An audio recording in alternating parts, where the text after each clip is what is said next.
এক দেশে ছিল এক রাজা ও রানী, তাদের একটি পুত্র ছিল, কিন্তু জন্মের পরেই একটি দারিদ্র্যগ্রস্ত ভবিষ্যৎ গণকের ভবিষ্যৎবাণী হয়।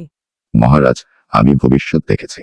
এই শিশুর ভাগ্যে সিংহাসন নেই, সে রাজবাড়িতে বড় হবে না। তবে কি আমার সন্তানকে দূরে রাখতে হবে? আমি কি আমার ছেলেকে হারাতে চলেছি? রাজা এই কথা শুনে চিন্তিত হয়ে পুত্রকে একটি নির্জন বনের কুটিরে একজন দরবানের তত্ত্বাবধানে বড় করার নির্দেশ দেন। বনের মধ্যেই সেই ছেলেটি বড় হতে থাকে, নিজের পরিচয় না জেনে। আমি কে বাবা? তুই আমার ছেলে, বনে থাকলে ভালোই থাকবি। বছর কেটে যায়। একদিন এক বৃদ্ধ সাধু তাকে বলে, তুমি কে জানো? সে বলে, আমি দরবানের ছেলে, তবে কেন মনে হয় আমার ভিতরে কিছু আলাদা আছে? সাধু, তুমি কি জানো তুমি কে? তুমি রাজপুত্র।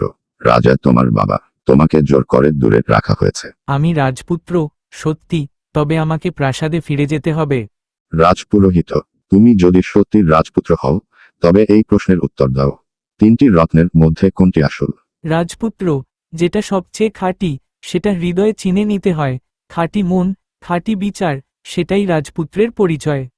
রাজা, তুইই আমার ছেলে, আমার ভুল হয়েছিল, আজ থেকে তুইই রাজা। রাজপুত্র, নম্রভাবে, আমি রাজা হব ঠিকই, কিন্তু সকলের সেবা করব হৃদয় দিয়ে।